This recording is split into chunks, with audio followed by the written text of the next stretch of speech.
afternoon, everybody.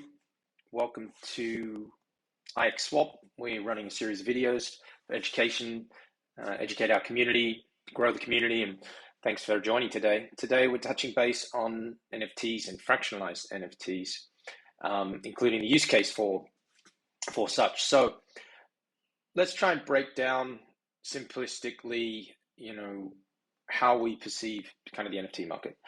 The first wave of NFTs were probably classified as digital collectibles, digital art, and we think they're an amazing innovation. Personally, don't see why artwork on the wall is worth $100 million and why a particular NFT, the digital art, shouldn't be worth the same. Essentially, there's a lot more people that can see and access, pending owner discretion, this particular art, and also the concept of being able to move it around instantly, trade it, buy and sell it, is something that is very much kind of in the DNA of the Bitcoin versus gold debate. Traditional art versus digital art, and in a digital world, having loads of digital art and a whole explosion of value and growth was inevitable. I think it's inevitable. So let's talk about fractionalized NFTs. So one of the interesting use cases for NFTs essentially builds on the concept that you hold an NFT to be part of a community. In that kind of Web3 DNA, being part of that community is more of a dispersed value proposition versus, say, a Web2 project, which is quite binary. I'd say in, big tech, it's Facebook.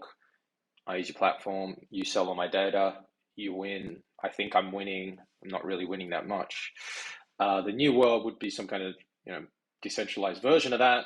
Holding a NFT will be participating in that network. I might get paid something for it. Maybe the NFT gives you access to lower fees, first access to XYZ, free services, etc., etc.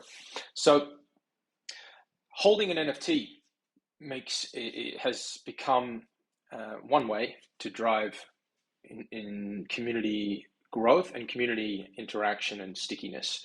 And often in the more successful projects, holding that NFT grows in value, and the project itself is delivering more value along the line. Maybe that's airdropping metaverse land for the BAYC holders, etc.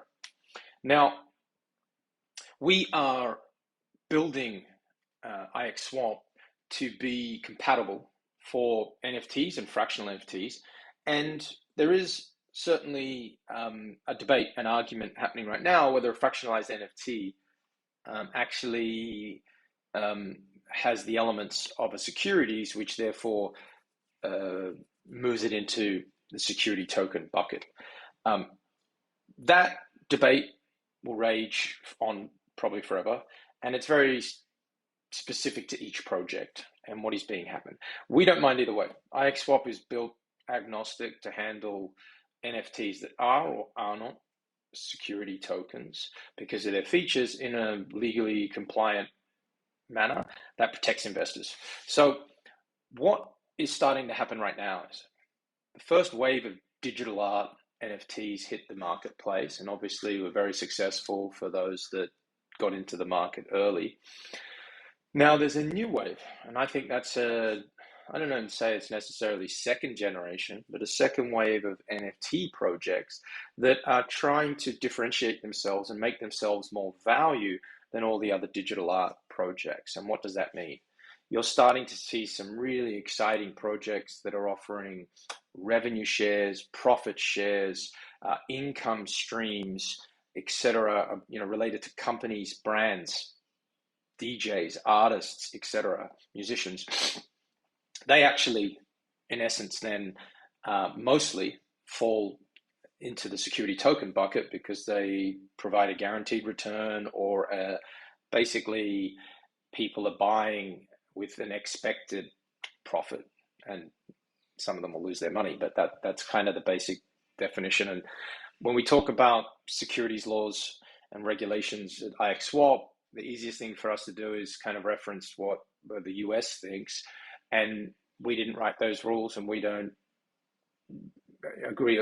Well, we agree to follow the rules, but we didn't create them. So what we're just doing is building a compliant platform that allows users to actually buy a fractional NFT, trade a fractional NFT, create pools for NFTs themselves.